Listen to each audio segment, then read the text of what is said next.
Anyone can sell electronics. At Electronics Expo, they do more than sell products. They design, install, and support complete technology solutions. From home theaters and whole home audio to lighting, shades, automation, networking, security cameras, and premium entertainment systems. For over 22 years, they've helped thousands of homeowners experience technology at its very best. See the difference for yourself. Visit their Wayne or Paramus stores in New Jersey or shop now at electronicsexpo.com. Listen, all you New Yorkers.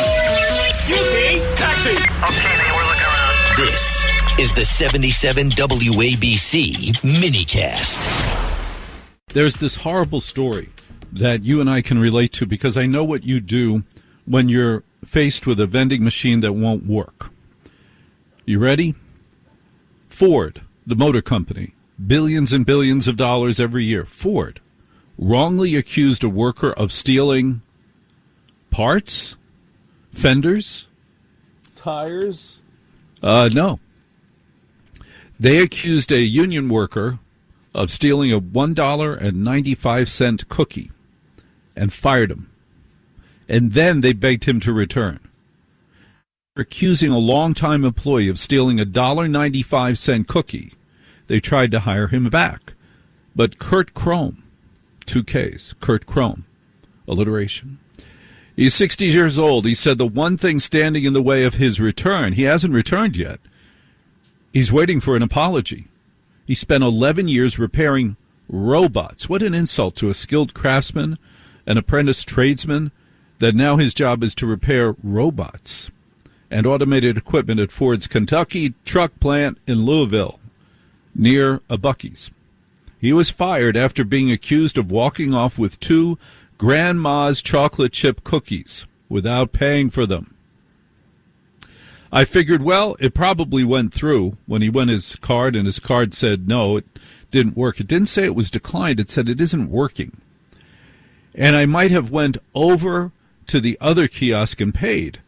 It was so inconsequential to me, he wasn't going to bother going to the other kiosk. It was $1.95. I figured it was paid. He figured it didn't say declined. It just didn't work. However, a week later, 2 supervisors summoned him into the labor office where he was shown surveillance video and accused of having stolen the cookie. Now, let's face it, you and I both know that when it comes to chocolate chip cookies, those are the worst chocolate chip cookies possible. Well, I just lost the name of them here again. Labor video. Okay. Without paying. What is it? Grandma's. Anyway, old grandma or old country chocolate chip cookies, the kind in a bag, in a foil bag, and they are hard. That's what he stole. He stole the worst possible cookies that probably cost Ford 20 cents, and then they charged $1.25. And they fired him. Now, there are a number of problems with this scenario. Number one, American automobiles, they're not shiny right now. They are the ugliest cars available in the world. You and I can't buy a sedan made in America.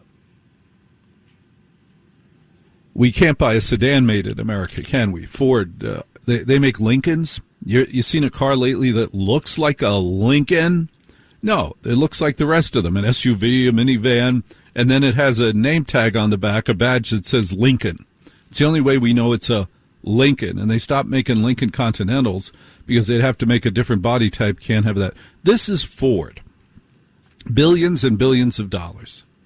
And now they have 2 supervisors in the labor office going over videotape of people buying chocolate chip cookies. Now, fortunately, at the Red Apple Audio Networks and at most of our affiliates, things like chocolate chip cookies are an appropriate gift to the labor pool.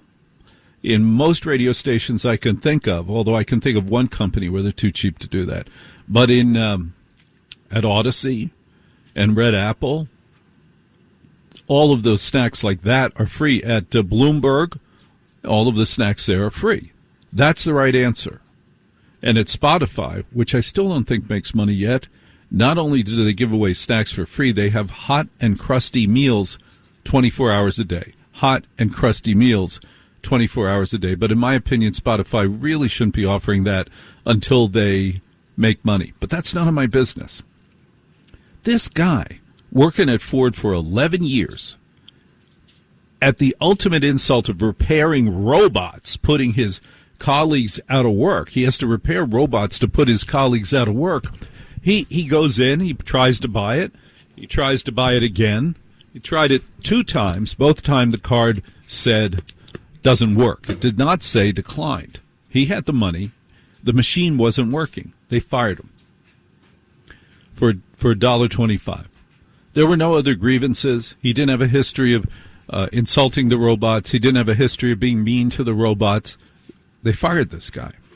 They realized that he had special skills, that he was a trade craftsman. He was an apprentice trade craftsman. And yes, he was in the union, and they tried to rehire him. And he said, no, I want an apology, and they have yet to give him an apology.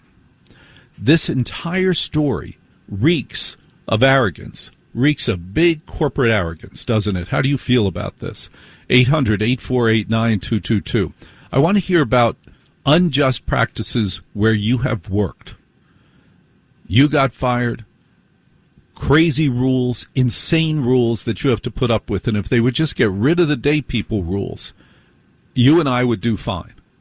Because on this shift, the great shift, there are no crazy rules. There are no rules. It's lawless. We are lawless. That's why you and I work at this time. Lawless.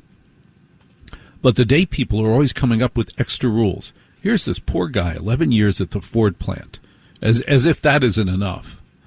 2, that's what I can't get over. 2 supervisors reviewed the tape to review the murder he committed, to review the injury that he caused to other workers on the assembly line, to review how he messed up the robots so they wouldn't work. He didn't do any of that. He got himself a chocolate chip cookie, and a bad one at that.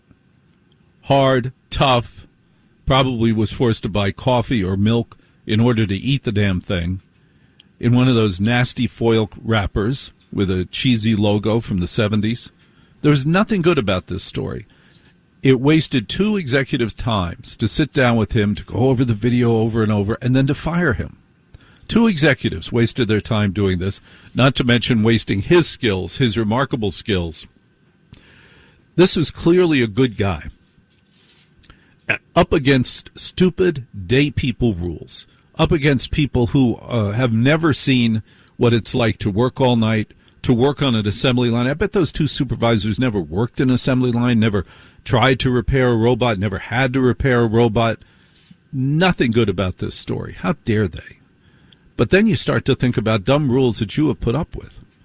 There are many dumb rules.